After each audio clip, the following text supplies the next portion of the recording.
Welcome, everybody. Let's open with a word of prayer.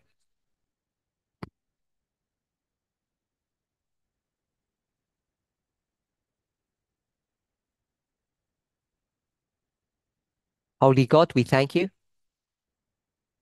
for your continued goodness and watch care over us. Please guide us and bless us as we try to understand ourselves better and to understand you better. As we delve into the purpose of our creation, may you give us a glimpse of humanity and divinity. In Jesus' name, amen. So I had quite a few questions,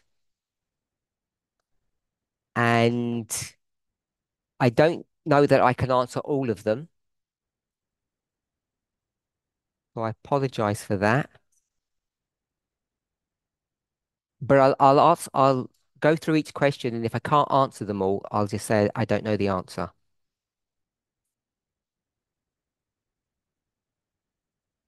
Feel free to ask additional questions, and I'll probably ask you questions as well. So, question number one. Why was Adam created first? What does it mean? And many people don't know how to respond to that question. So, who's got any thoughts? Why was Adam created first?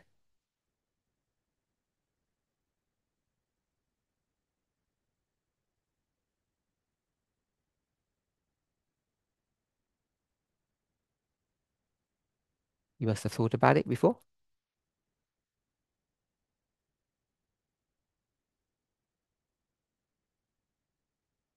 Sorry? I can't hear you. You want me to pick them to answer? I will in a second. What are our options?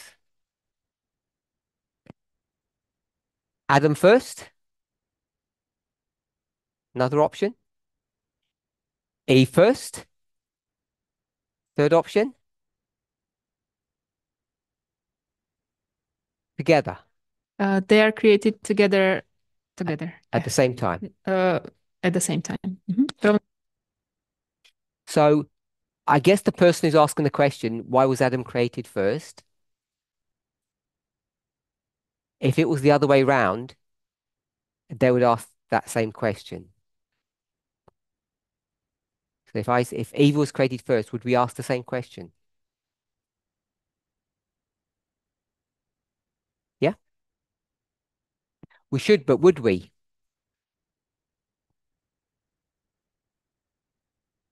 Because I've got a feeling most people wouldn't.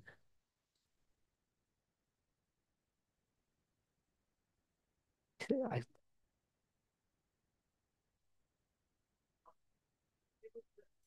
We would ask a different question. What question would you ask?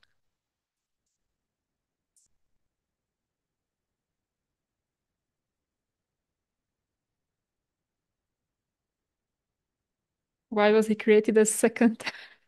That's the same question. Okay, so when people ask this question, they tend to ask it in the framework of patriarchy. So if we can move away from that, because I don't think it's a patriarchal issue, it's more about why they were created in a sequence. And then the second question we would want to ask is,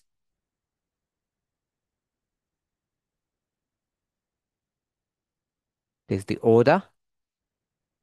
The second one is, Time that they were created in the same time. uh, we know that they weren't.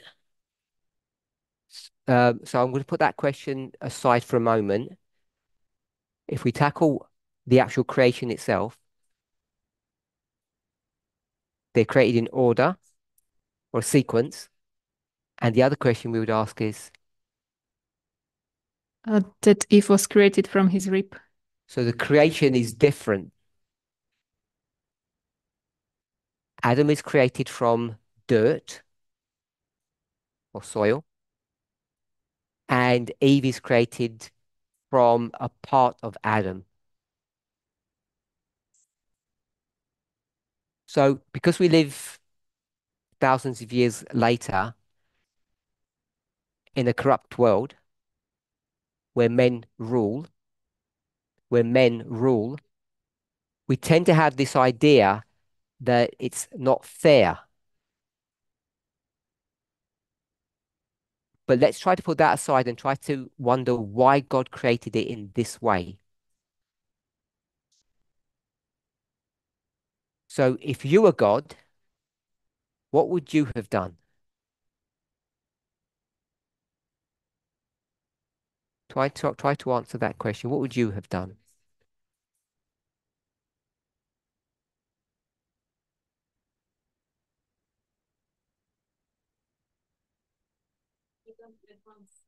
So you'd create them at once, and would you create them the same way or differently?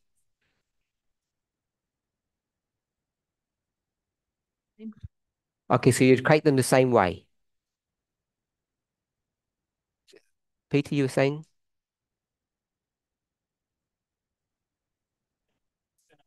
I would create them the same way. Okay, Thomas?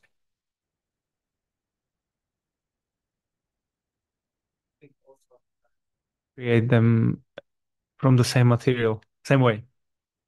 Same way, same time? Yes. Okay.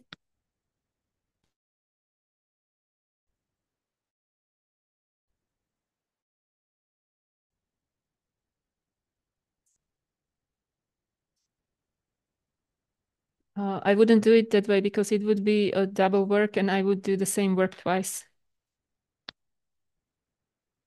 So you wouldn't do it which way? Just tell me how you would do it. A ako by si to urobil? So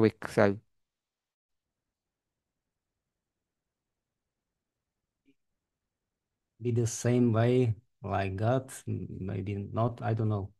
okay, so you're not sure. Yes. Anyone else?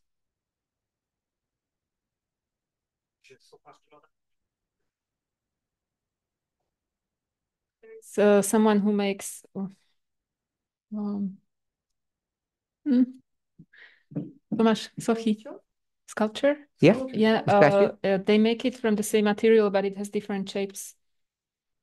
Okay, so they might look different, but you'd do it at the same time, same material.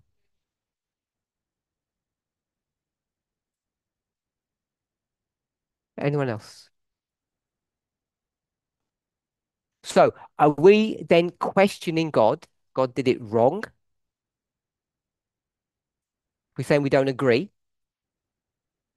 Well, you don't agree because you said if I was God, I would have done it differently.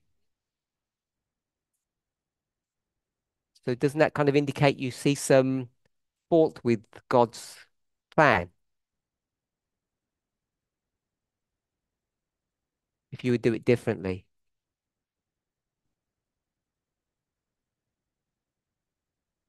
Maybe it indicates we just don't understand the plan.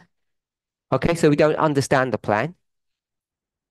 So if we don't understand the plan, our option would be to do a different plan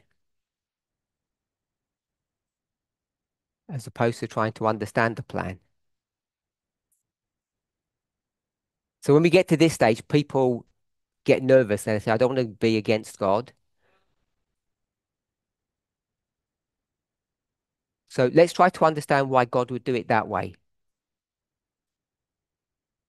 Is there a difference between creating the woman first or the man first? Why would God do that?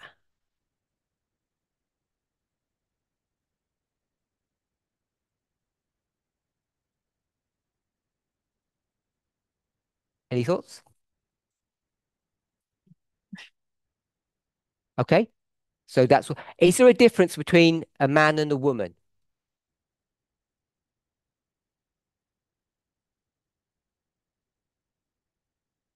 So there's no difference. So if you get to the place where there's no difference between a man and a woman,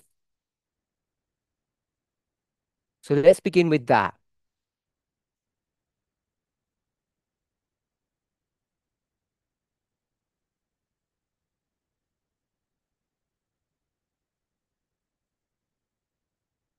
Does everybody agree there's no difference? Do we not look at biological differences? Do we not take those? So if we're going to look at biological differences, then what would that teach us? That they're different. So they have slightly different roles or functions, but you already know that about the Godhead. And yet, the very essence of God, I think we all understand that they're the same. So we agree that each personality of the Godhead are all essentially the same in their essence.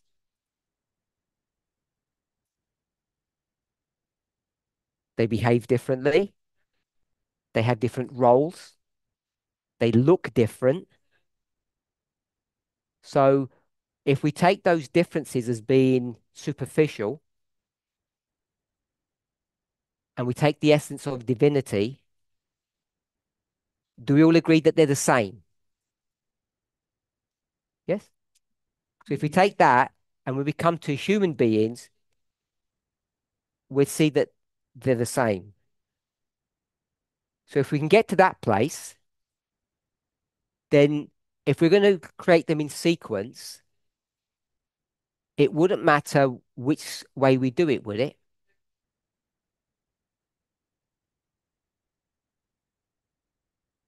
Okay. So if there's no difference, then you just flip a coin and you say Adam first or Eve first. We were going to do it that way. If you have questions or you disagree, please say. So if you're going to start the first person, what would you create them from? Because you can just click your fingers and create them. There's many, many ways you could do it. Rather than me asking which way you would do it, let's try to think about why God created the first person out of dust.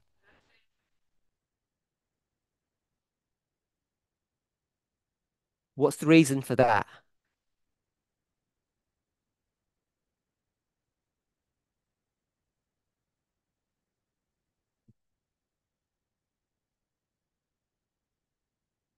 I'm not going to use the word parable because everything's a parable. We'll try and say something specific. Why would God create the first person from dust?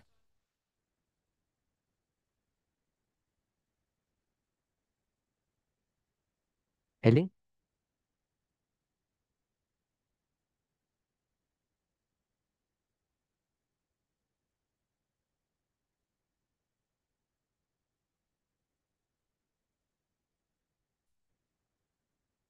But God could have just spoken Adam into existence and it would have been the same as God. Why dust? Why soil?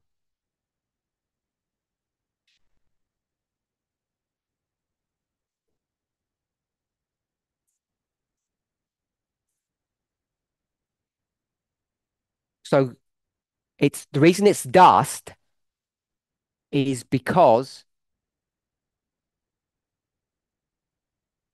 it is muted us. We already have dust.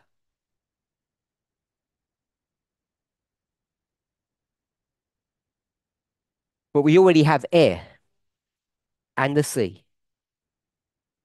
So why the dust?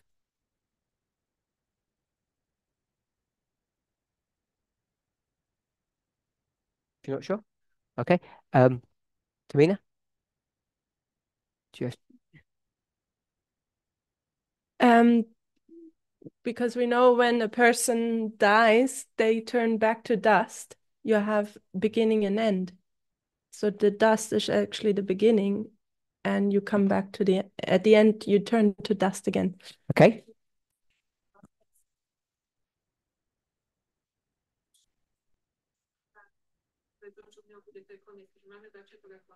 There's a Bible verse that if anybody knows, it says ashes to ashes, dust to dust. Maybe it's a Bible verse, maybe it's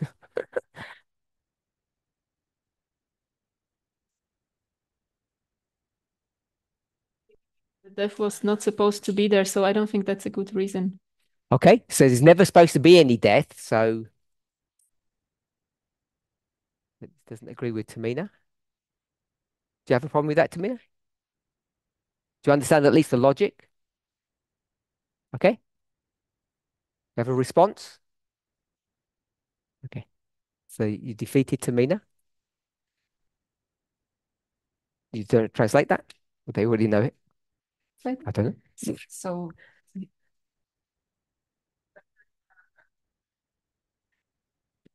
Okay. Že jestliže, což teda víme až teď, um, když teda z té hlíny, tak to může souviset s tím, že my máme představovat těm andělům přesně to, co se děje tady na zemi, proto z té hlíny. I'm thinking that it's dirt because the dirt is from the earth, and it's at this earth where we were supposed to show to the angels. A čo im máme predstavovať? Obraz Boha. So we should Present to the angels the picture of God on this earth, and we are from this earth. Okay. I think we've got at least some teachers or scientists amongst us. So let's try to use a bit of science. So I'm not asking it, expecting a response. It's a rhetorical question. Is God restricted in what they can do? Are there limitations, either self-imposed or law demands limitations? So I think the answer to that, at least for me, is yes. God both lives in a spiritual realm, but also in a physical one. And in the physical realm, there are laws. And we all know in our own existence, you can go as far back as you want to, besides the very few miracles that are recorded, the way the Earth, the solar system, the universe operates is quite mechanistic. And human beings have figured out quite a lot of how things work. So God's going to create human beings. And once they're created, and then God's going to say, you do some creation. How do human beings create? They don't make statues out of dirt. And they don't do surgery and take body parts out.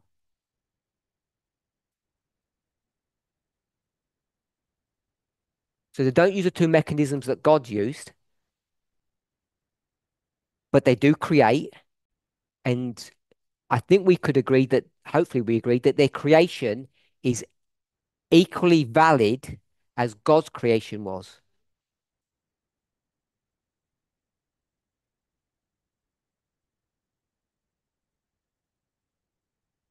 Do you agree with that? So if we start on from that premise, then let me get some input from you. If that's enough clue.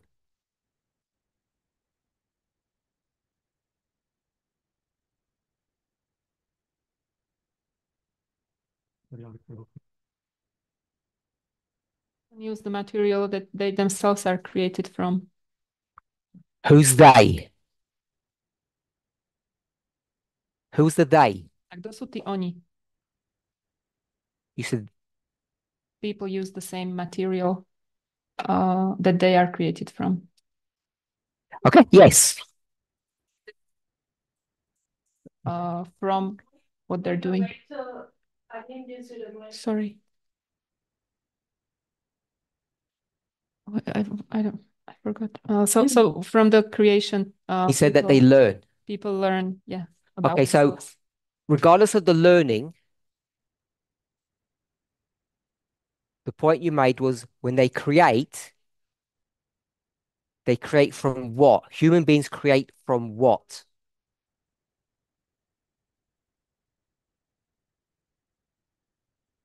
They create from the same material they are created from. They create from the same material.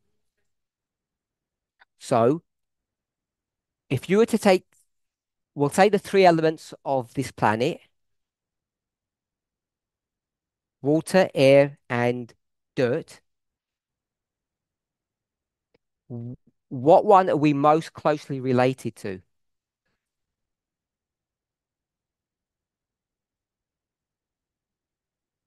Dirt. Zem. Most of the elements that you need to create human beings, if not all of them, are in the dirt.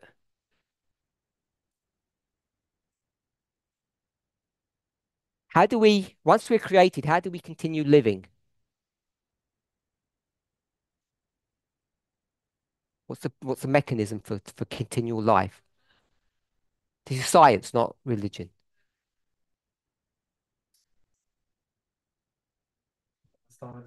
We grow the food and we grow the food and we get it from the earth.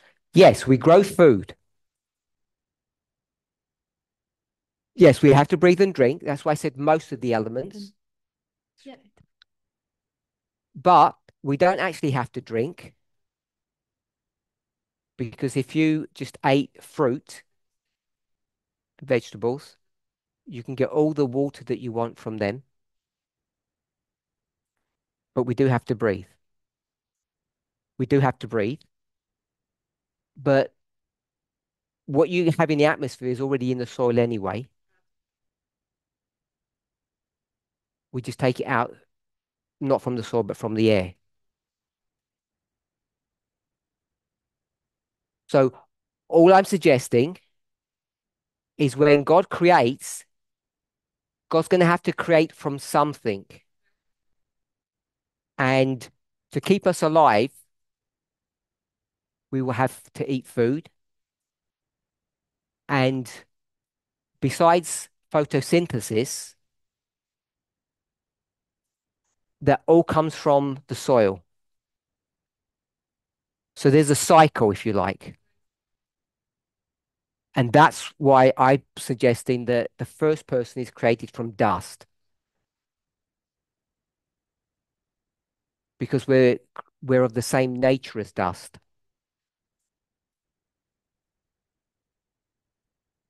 Which was very similar to what Radke said and what Peter had said. Radke gave a spiritual answer, but a scientific answer is that we're made of the same material.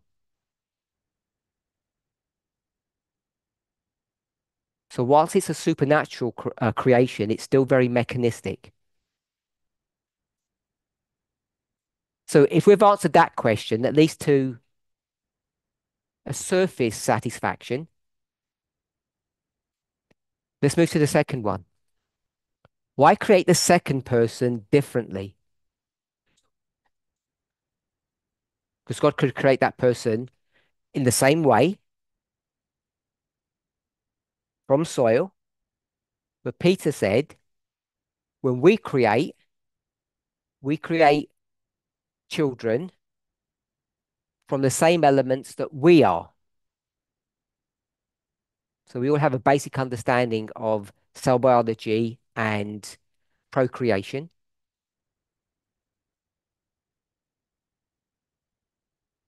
Having babies. So the second person is going to be created from a part of the first person, which is basically how we produce children. I understand the biology is very different, but the concept is the same. So what we're trying to, what is God trying to show us there? Let's not do a spiritual thing. You know, like it's the rib that covers the heart, the fifth rib, all of those things. That she's not the head and not the toe. We understand all of those. So we understand those geographical elements. But why create from the first person?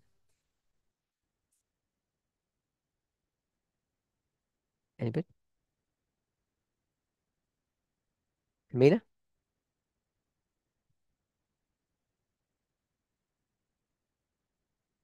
Because that's how we will create.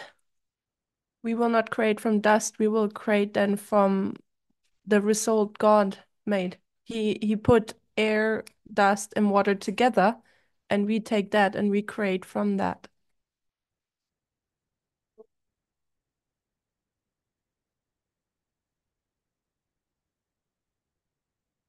I'll repeat it. So the first person's created from dust. The second person's created from another person. I asked why. And Tamina said it served as an example of how we would create. Because the only way we can create is by, I'll say it this way, by giving a part of ourselves. So I think we can all agree with that principle. And we'll say that that is I'm going to call it the plan for human.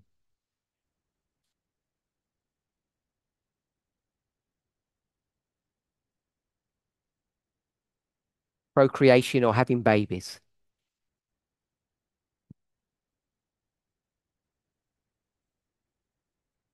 Yep. So it's creation, it's just procreation means you positively do it. So it's the plan of how we will create from ourselves. Why is that important? Why is it important that we create from ourselves? If you're not sure, go back in your mind and try to remember what Adam said. What does Adam say once the second person's created?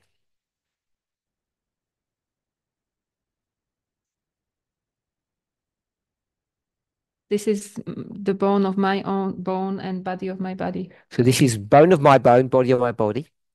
Anything else?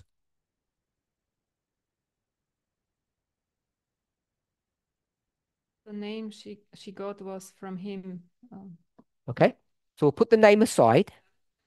Let's go with what's he trying to say in a very simple term?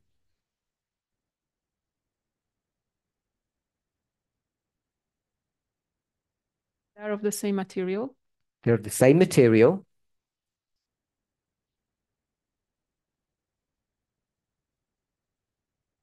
This element of giving of oneself. So there's an element of giving of yourself.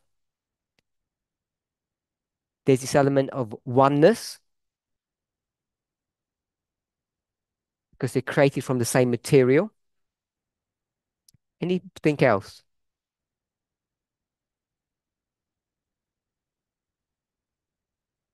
Okay. We'll accept that. Why is that important? Peter, why is it important to create from yourself? or reproduce from yourself.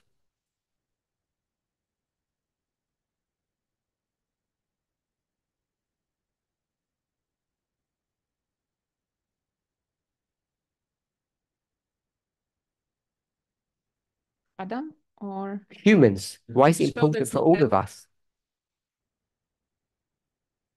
Beniska said it's important for Adam because it's important for all of us. We all share those common emotions.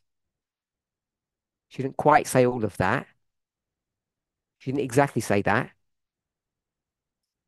But I'm adding to what she said. And I'm asking, why is it important to do that?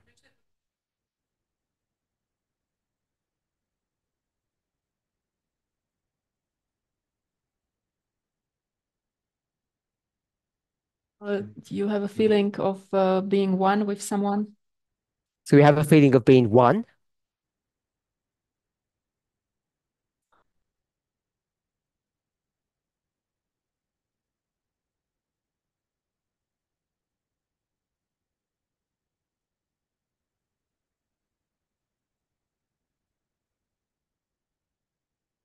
Or he was alone, but after he had a companion. Companion could have been created anyway. We've already established that. But we want to know why it was that way.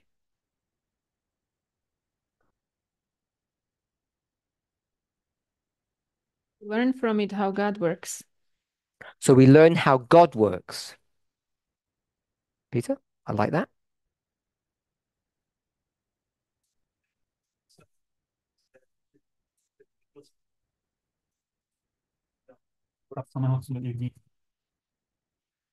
Can see the picture of himself because she is of him, and when she sees her, he understands himself better.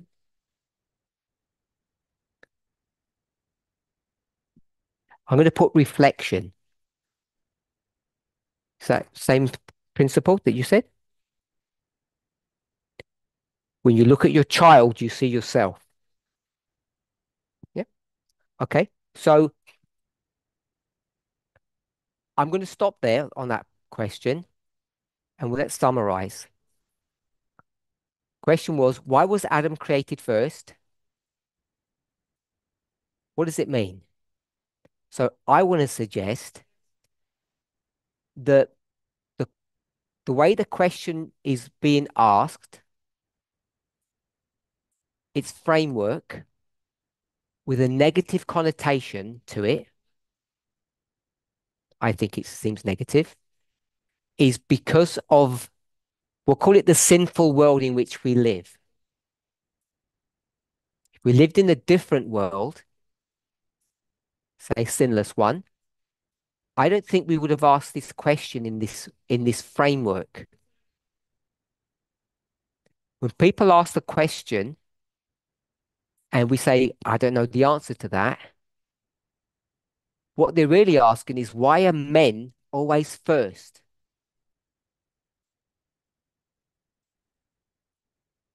Why are women always second-rate citizens? And you see that replicated at creation. So I think it has a negative connotation to it. So my suggestion is we try to take out that negativity and we don't look at what happened afterwards or the sin problem. And then we try to understand three questions. Why do it in sequence? Why create the first one from dust? And why create the second one from the body of the first person? They're the three questions. So we've answered number two. God creates from dust because all the elements that we're comprised of, we find in dust. And then to sustain our bodies,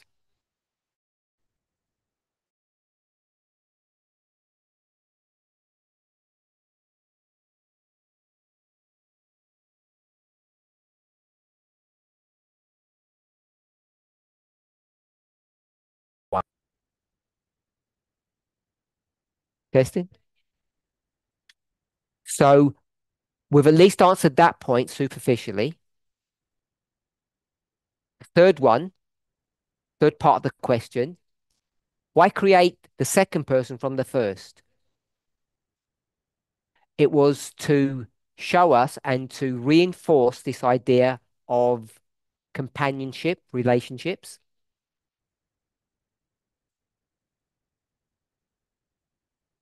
and oneness. So hopefully we've answered those two. Hmm? To me, it seems like the first shows that we need work because we were saying that when we create from dust again. So we need work. And the second shows that we need relationships. So we need both to be happy. Okay. Oh, yes, sorry.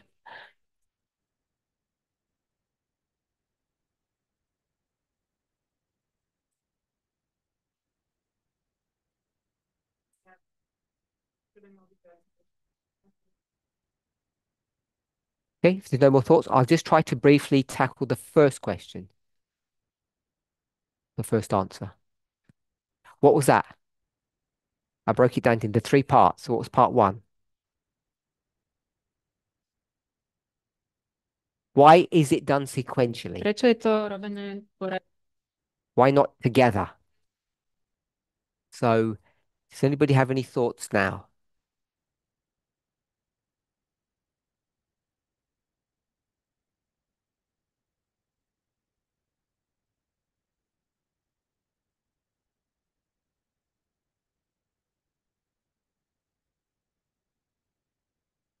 time on the earth? I don't know how it is in heaven, if there is time.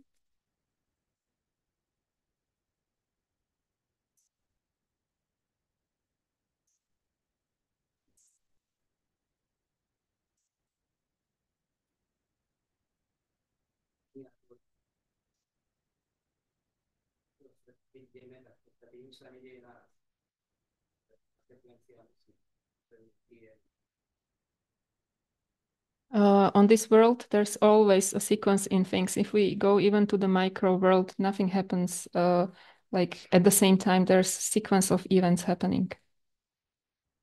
Okay. Anyone else? Peter?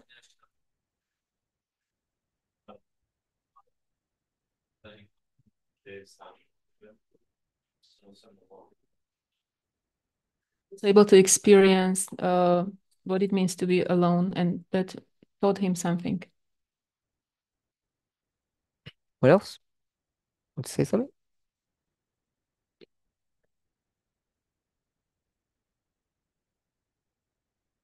Why sequence? It's to, let's try to just come up with a simple answer. So we've got the answer from Peter that he could understand loneliness and the desire for companionship.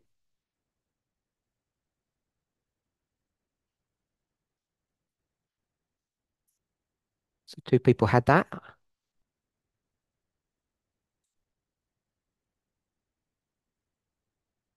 Why are there three gods?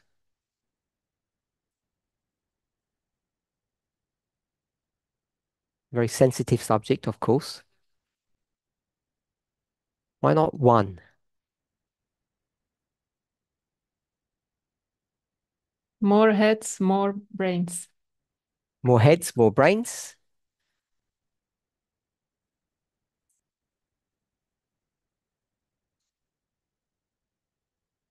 We know relationships if there was just one. Okay, relationships. Were you going to say something more? Alone. Says cooperation.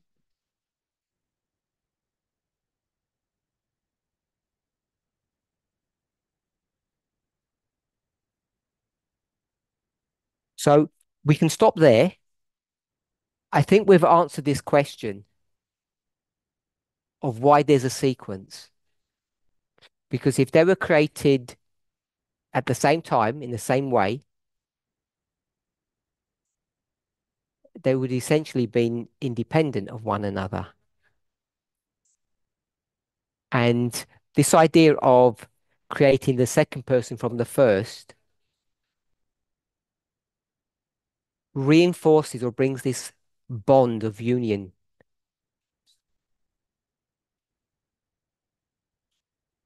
So if we think about equality, we say it should be at the same time in the same way.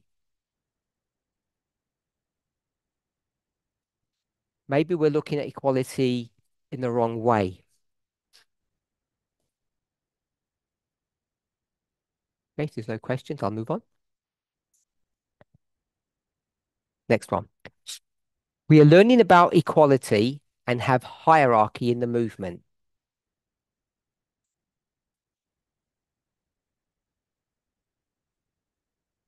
Let me rephrase that question. We're learning about equality, and yet we have hierarchy in the movement. So there seems to be a conflict between equality and hierarchy. What will it be like in heaven? What does it mean we rule with God? We inferred in the past that we were called to be equal with God. What does that mean? Going back to hierarchy in the movement and in heaven, and you put that with equality, how do we get all of these things to come together?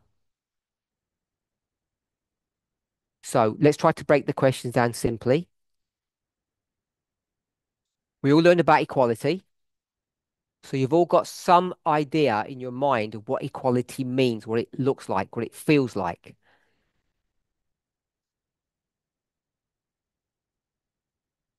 Then we have what the questioner called hierarchy. So that's what we currently have in the movement. What's it going to be like in heaven? We're supposed to be ruling with God. Does that mean we're equal with God? And how do we put all of these elements together?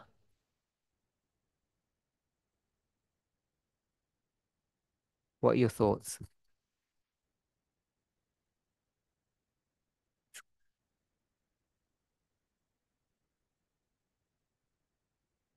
With God, because we are creation and He's creator.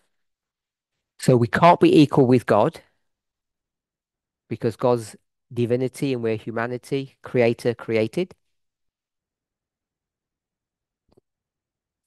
Is that what you said?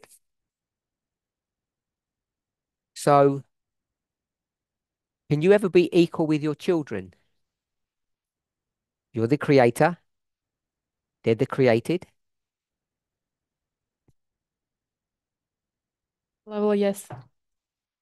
No, fine, thank you. On some level. So on some level, can we be equal to God? Did you say yes or no? No. Did I force you to say yes or that you could see the logic? Cool.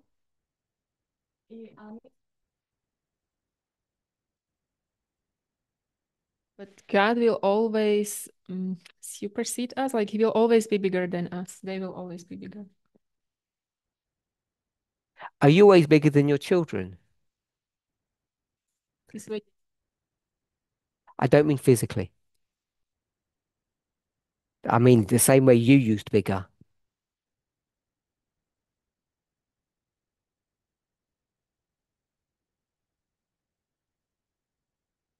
Some of the things children are better.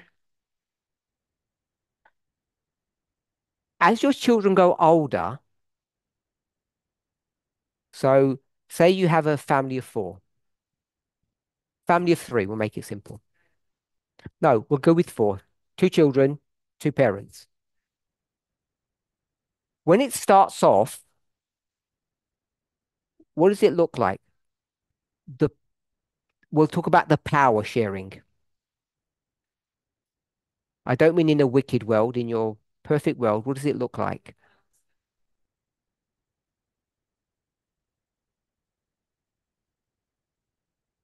I have the power over them. There's four of you. You said I is one.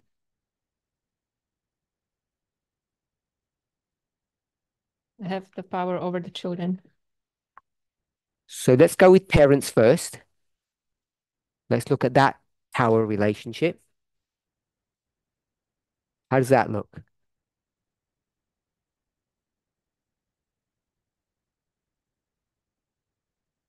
We're talking about power structures in the family of four. At the beginning,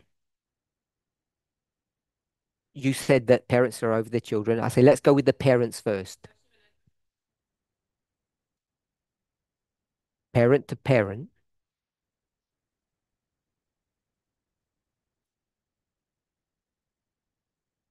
Equal.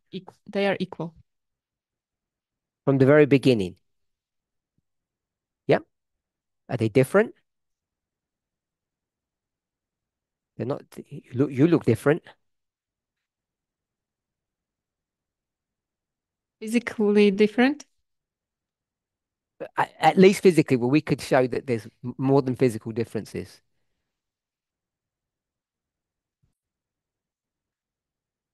Different.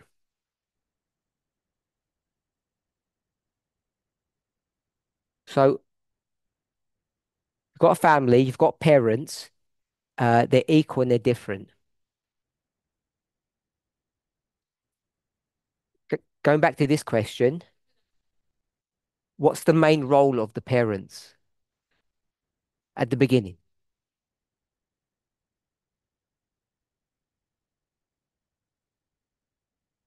We're parents, so they have children already. We'll go, no, I know I'm using the word parents. What will they do first?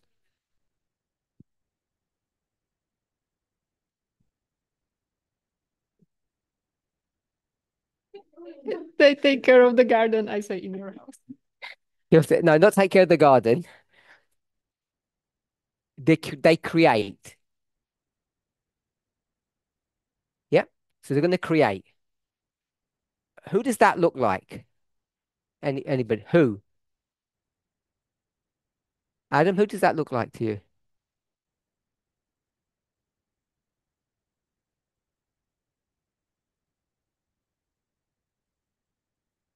Who's equal, different, and creates?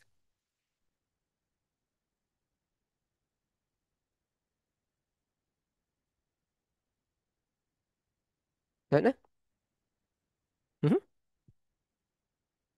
God. Good. Does that work for you, Adam? God. Okay. So then what does God do? God's going to create, and you have a child. One child. And then you have another child.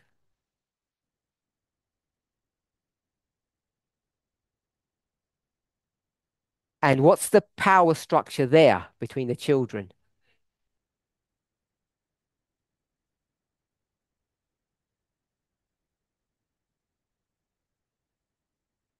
The older one is stronger. Stronger?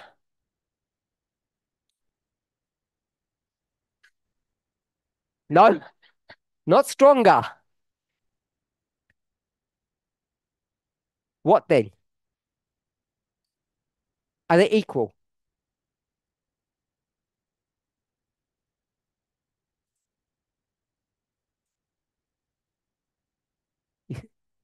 I'm not asking you what you want them to be.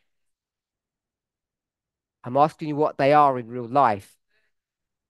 This one's this one is 6 years old, and this one's 6 months old.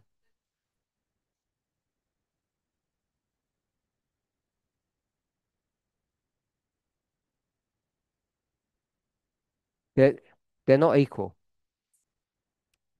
Okay? So there's a power struggle between them. At the beginning, the power struggle isn't visible. perhaps. But as they grow, that power struggle increases as they get from babyhood to childhood to adolescence, teenage.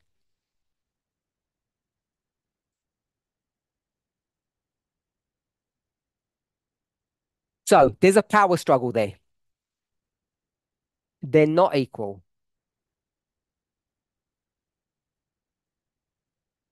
And they are, what do we put here? Compare and contrast.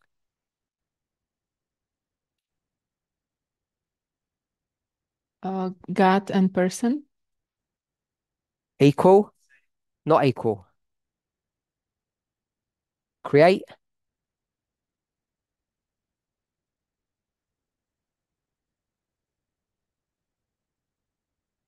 created. Yeah, they're created. Okay. Are they different? For sure, they're different.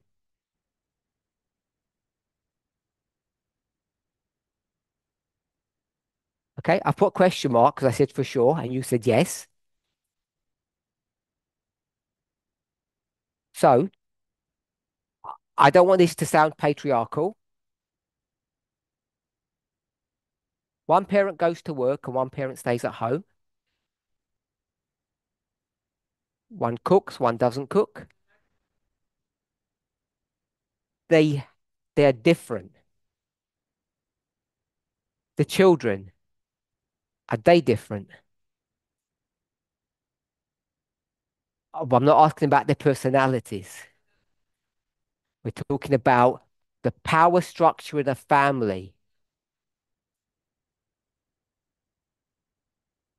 They're not different. Are we okay with that?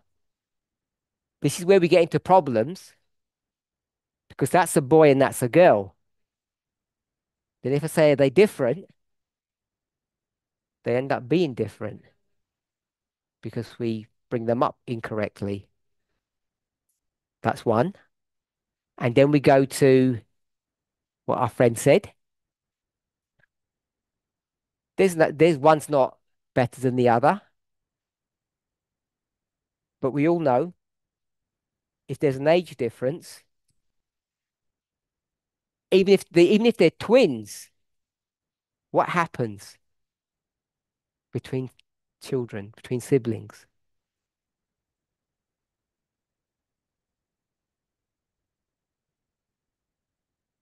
They're rivals. They fight, Bojujú medzi. whether it's Cain and Abel or one of the other twins that I can't remember their names in the Bible. Jacob and Esau, yes. So you see that there's a struggle between them. So are they different? No, they're not different. But they think they are. Who are these?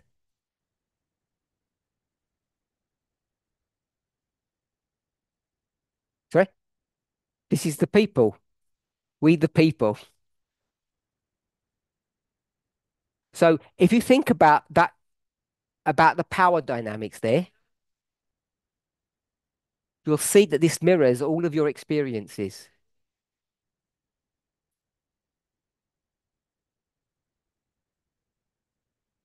I think it's Paul says, when I was a child, I used to think like a child.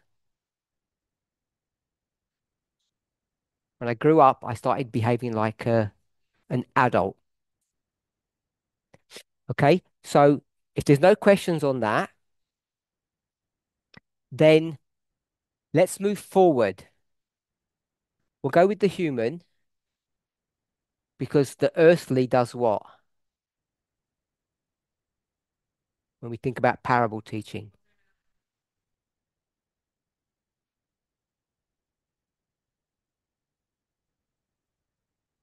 Heavenly. The human explains the divine. The earthly explains the heavenly. So if you want to know how heaven works, you just need to understand how power structures work on Earth. So now you can begin to hopefully understand. We'll go with the children first. As they grow older, what should happen? What's the difference between a 10-year-old child and 10-day-year-old child? Is there a big difference? A huge difference. Those 10 years make the world of difference. Now you have 65 and 75-year-old. Now what's the difference? None. There's no difference now. So that can show us on a very simplistic level that as these children, as humans, mature, and you could have different stories.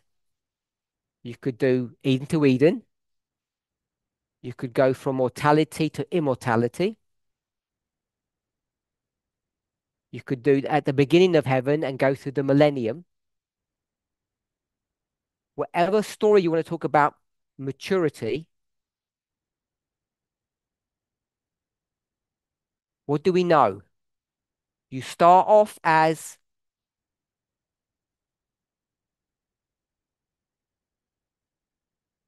not equal. You start off unequal. And then as you mature, you begin to see that that inequality disappears.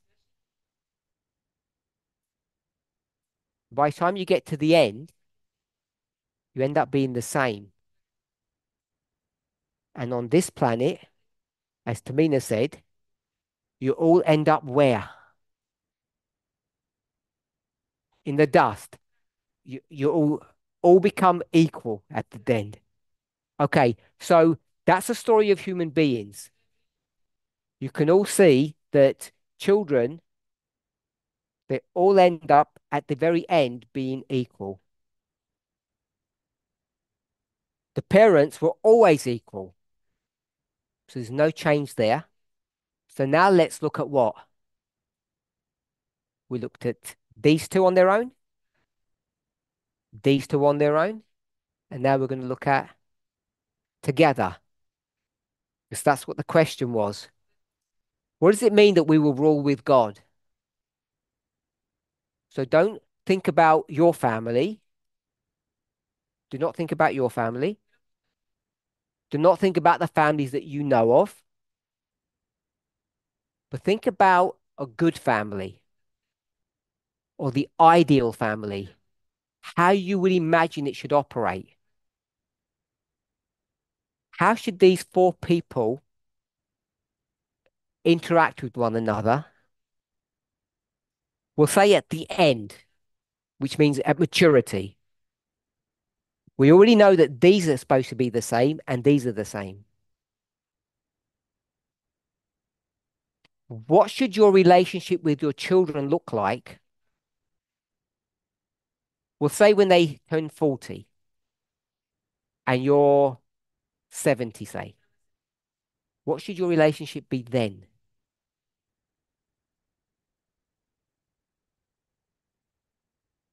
Equal. You said equal? I would suggest, like I think you're beginning to see, that they should be equal.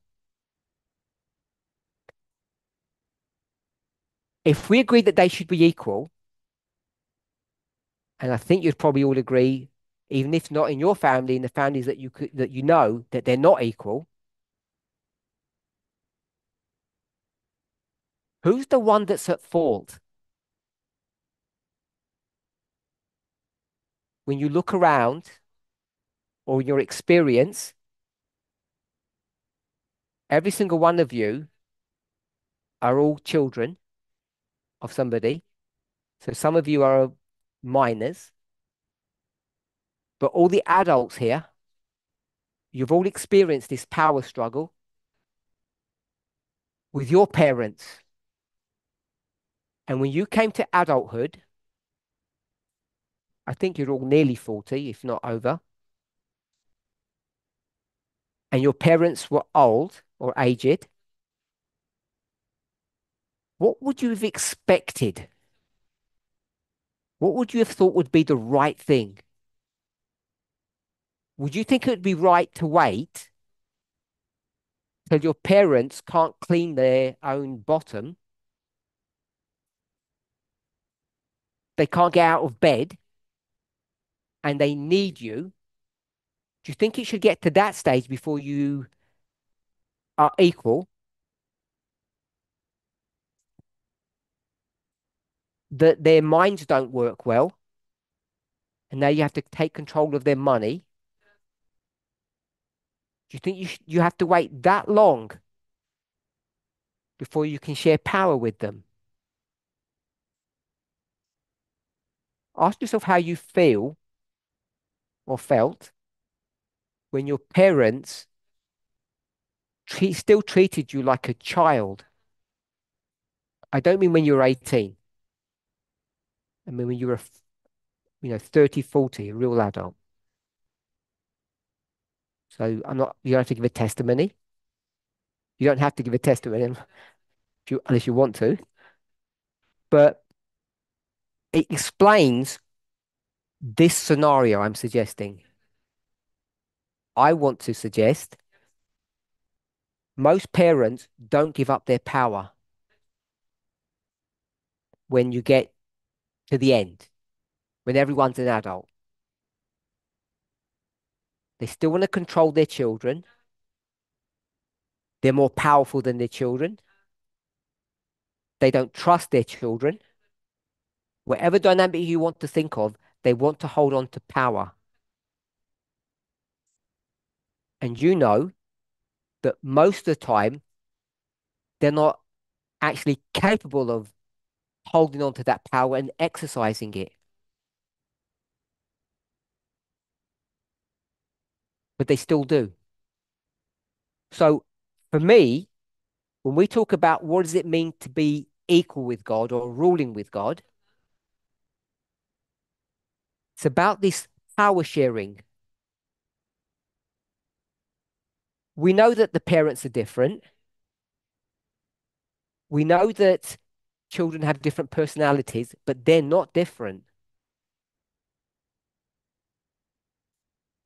But when you get to the end, now you don't have two parents and two children.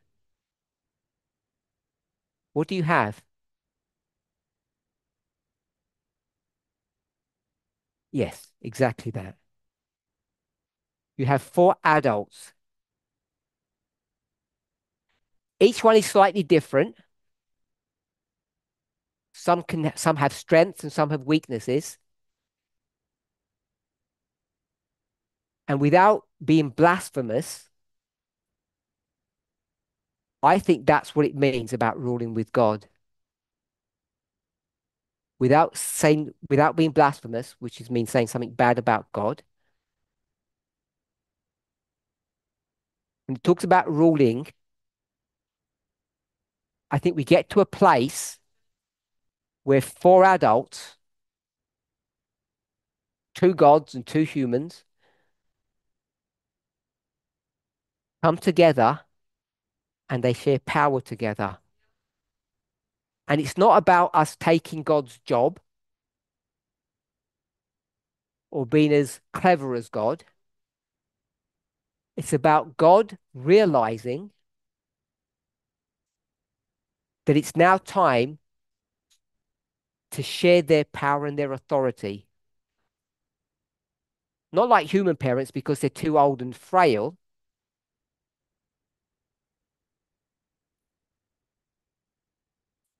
but a recognition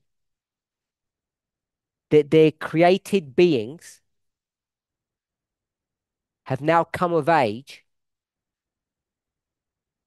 and the relationship that they can have now is stronger, better, more healthy than the one that they had before when there was power over them. And as I said, I don't want to get blasphemous about God's weaknesses.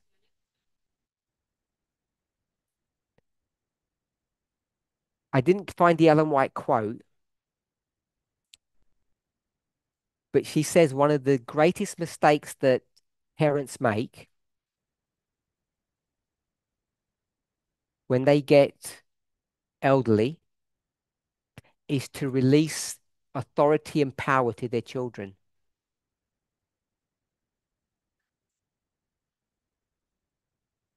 To hand over the keys.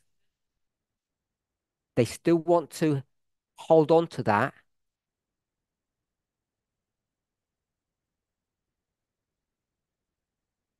How do we do it? They make a mistake because they don't want to hand over their power to their children.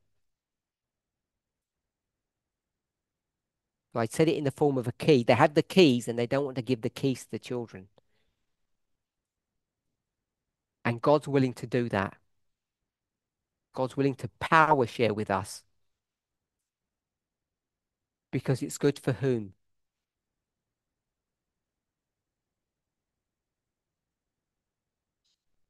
For all of them. And I think that's where we struggle. We think God doesn't need us, that we're the ones that need God, that God's doing us some favor. It's all just an act. But I think the more we learn and know about God, the more we realize that God needs us in many ways that we don't really fully appreciate. In the same way that a parent needs their children to support and take care of them.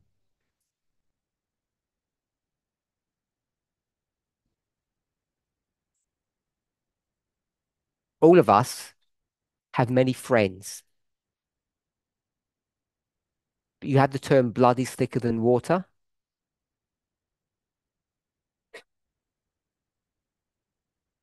You have that term?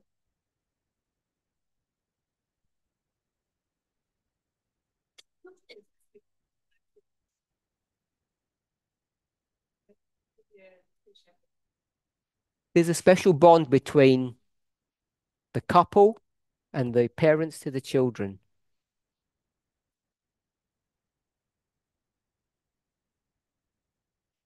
And children to children. So all I'm suggesting, God has millions of created beings,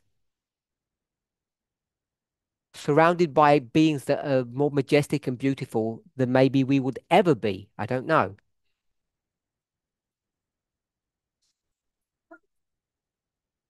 And yet, like you, the apple of God's eye, that's a Bible verse, I don't know if you are us. These children who are rude, disrespectful, rebellious. But we will get to a place where we become adults. And most of the time, when we get to the end, you realize the people that were bad were not the naughty children. It was the dysfunctional parents. And our job function is to understand ourselves, but it's also to understand our parent, God, because when we question God, often we see God being dysfunctional. And our problem is we're too afraid to say that. If I was going to create, most of you said I would have done it in a completely different way.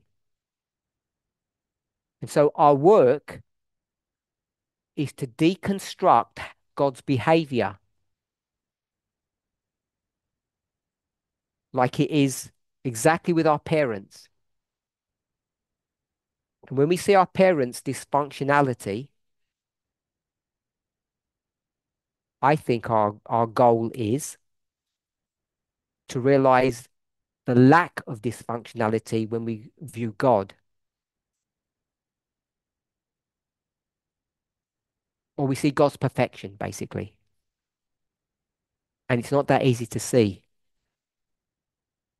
So that's what my answer for that question is. And yeah, so I'm going to say I'll stop there and I'll just field some questions now.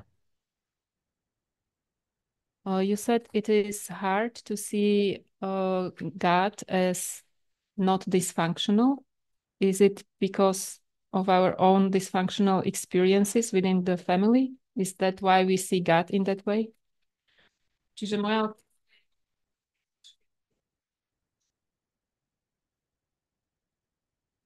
nebol nefunkčný, že ho vidíme vlastne pokazané.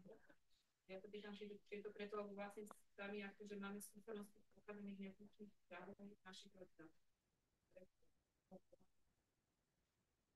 In English, there's a saying or a phrase. A little knowledge is dangerous. You have something like that? Okay. So at least we can all understand the concept, even if you don't agree. When we get amateurs like us who learn something, they often think that they know more than they really know.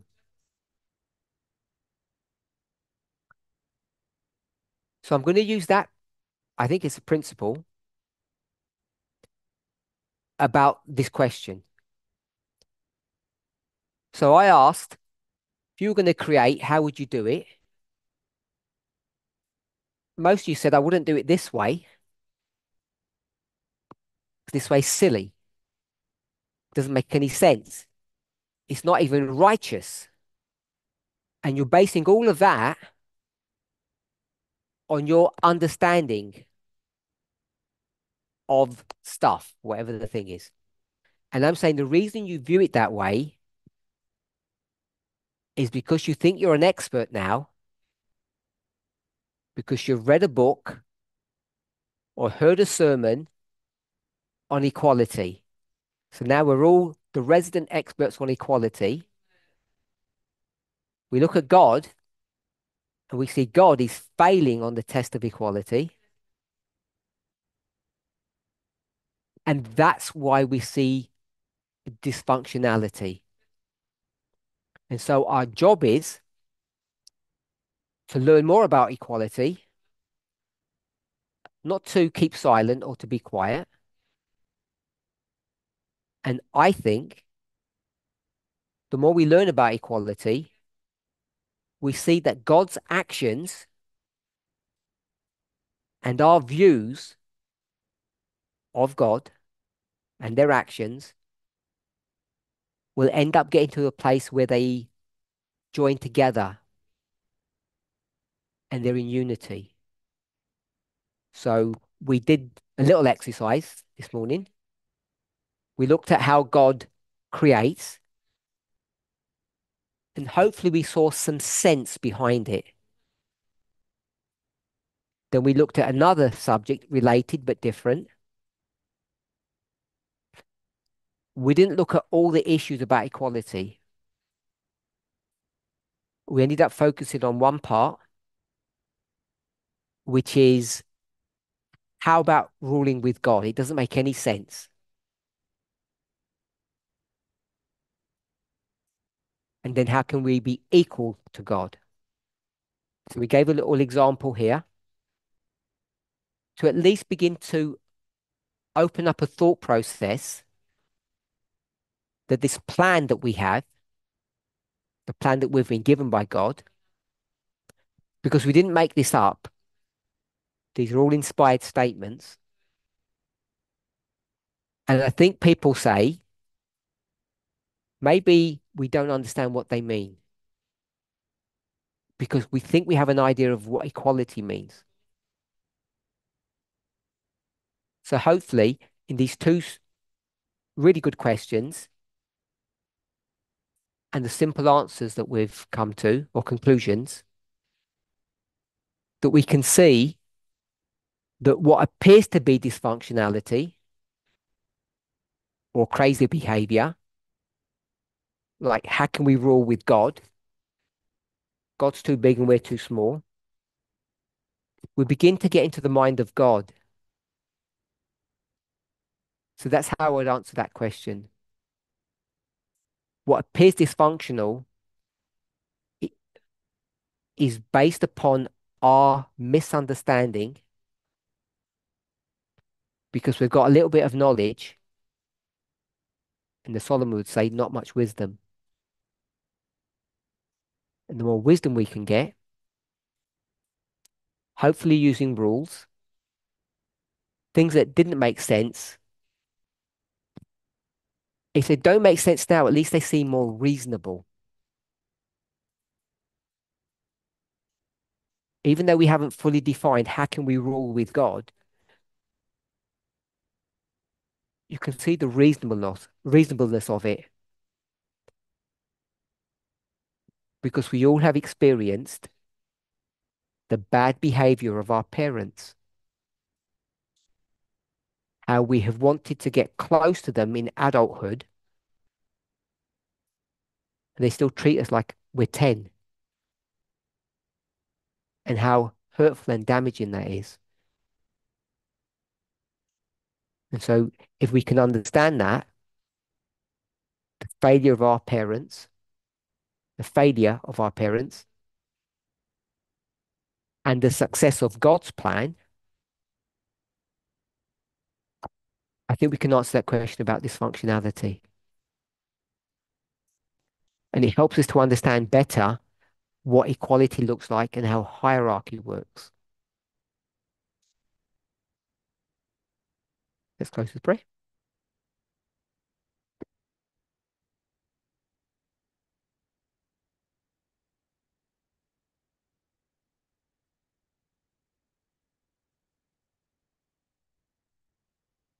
Holy God, we thank you that you have